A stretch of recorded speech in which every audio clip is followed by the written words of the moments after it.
Yeah, we back in it, y'all. Let's get straight to it. Here we go. On this video, news, theory, I don't know, discussion, we're going to talk all about Karrion Kross. Yes! And why he's not getting pushed in WWE at the moment. I'm Andy. I'm Adam. And this is sort of the news. Sort of, yeah. Yeah, it's more cool theory 10 minutes with Andy and Adam on a Monday morning. But hey, let's mix it up. Yeah. Let's do it. Karrion Kross. Oh. He's over at the moment. He's really popular at the moment. He has had a very interesting 2025 in terms of push versus reactions. So, especially online, he has become very cult-like favorite. Yes. I think obviously a lot of it is condensed to online. However, when things happen like they did this weekend, where a clip of Kross entering on main event does the rounds. Someone posted it online, it gained a bunch of traction, and he gets this tremendous reaction in the arena as well. Shows you it's more than just a little online bubbly thing. People are super into the Karrion Kross at the moment, and when you have a situation where someone is super over, where their overness is up here and the push is like here, and there's a big disparity there, it creates this interesting discussion point of why they are not pushing this man. Now, there is a theory doing the rounds. It's very conspiratorial as to the real reason WWE are not pushing Karrion Kross yet, but we'll get to that a bit later on. First of all, Adam, you're a Krossman. I am indeed. How do you feel? Yeah, myself and the Dudley Boys have been fans of his for quite some time now. I think he's had, a weird sort of road to where he's at right now. Like, you think about it, he was amazing when he first arrived in NXT and just killed everybody. Then it kind of peaked, in my opinion, and kind of lost his way. He was just sort of very sort of emblematic of the latter days of Triple H's black and gold NXT, just yeah. And then obviously there was the terrible jump to the main roster where he lost to Jeff Hardy in like 2 minutes or something, wearing some stupid outfit. Sir, it was at least 4. Oh, sorry. Come on. It just felt like show respect. Yeah, and it was kind of the beginning of the end for him there. And then they sort of stuttery pushes for him. Oh, you can have a group. They're not very good and you won't win anything. But hey, Bubba Ray Dudley at WrestleMania? Yeah. Huh? What about that? But now it does really feel, since the turn of the year, that there is this sort of, groundswell of support behind Karrion Kross. Big reaction he got, despite not being on the card necessarily at WrestleMania, when he popped up in Logan Paul and AJ Styles. He cut that shoot promo on I think it was the Raw recap or whatever it was, effing and jeffing all over the place, complaining about his situation. And now, I don't watch main event, who does? But that is ridiculous to say the phrase huge pop on main event and not have the word Saturday night preceding it. Yeah, absolutely. It's an interesting one for sure.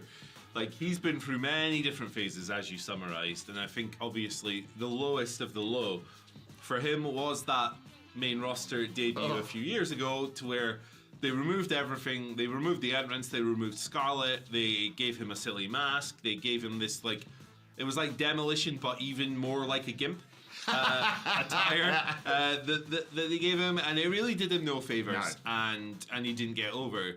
He returned, he was released, he was re-signed. I forgot about the release. Yeah, he was released and re-signed following the regime change. Because he's a Triple H guy. He's a Triple H guy, understandably so. And he came back, and he's never really been, until this current period, right? He's never really been over on the main roster. No. But he has found his character, he has found his voice, and what he needs to, he's figured it out. He's just been more of a silly goose. Yes. And it's worked quite well for him. Now, yeah, the character, I think, is very reminiscent of the Devil's Advocate stuff that Sean O'Haire did latterly. Yeah. In the later stages of his WWE run, where he was manipulative and taking credit for stuff and being super gaslighty and hey, I'm not telling you anything you don't already know.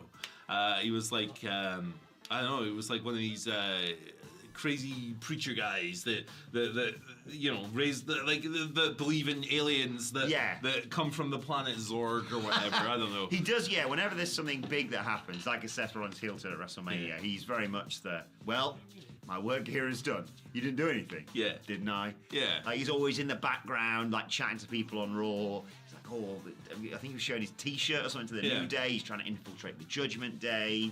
It's really intriguing, genuinely. I It hope is. for the best because, that main roster jump, just a quick word on that actually, that is the sort of personification of the latter days of a jump from Triple H's NXT to Vince McMahon's WWE. You know all that stuff that made you popular down there? Let's get rid of that and do this wacky thing instead. Yeah. Exactly. Bearcat Lee is another one. Oh, God, yeah. But yeah, there's plenty of examples. That amazing moment you had in the Survivor Series. Forget all that. Yeah, you are now a bear cat. Half man, and look, half bear, half cat. What? Yeah, he's 1.5 in total. And obviously that nickname had been used before, but with Keith Lee, it was like, what's going on here? Now, let's talk. Well, I mean, let's talk about this theory then, because he has become very popular, Kross, and it's more than just an online bubble thing. If he's getting those reactions in the arena, right? It's not just like 200 people on Twitter going push him. It's in the arenas.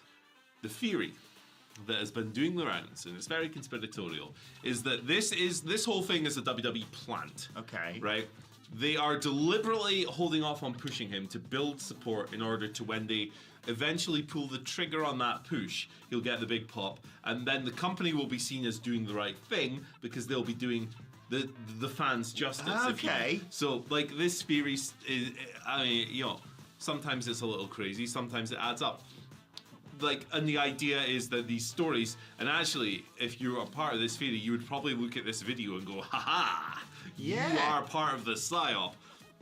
To where like WWE's leaking stories about people being upset and all of this stuff to like content creators and stuff like that.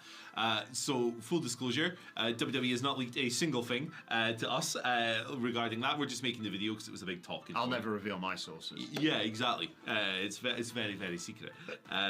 But what do you reckon of that? It would make right. I can see the first breadcrumb falling with that shoot promo, right? Yeah. Because there's no way that happens without WWE. You know, they would just pull it from the thing. Exactly. Right. Yeah. If they didn't like it, it wasn't a total shoot. Like it's not.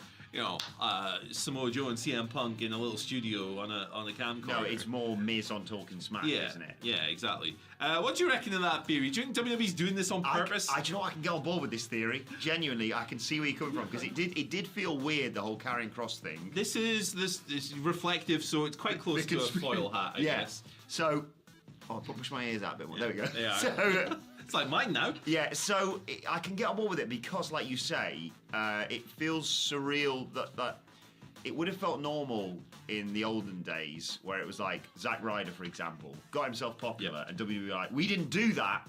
Yeah. We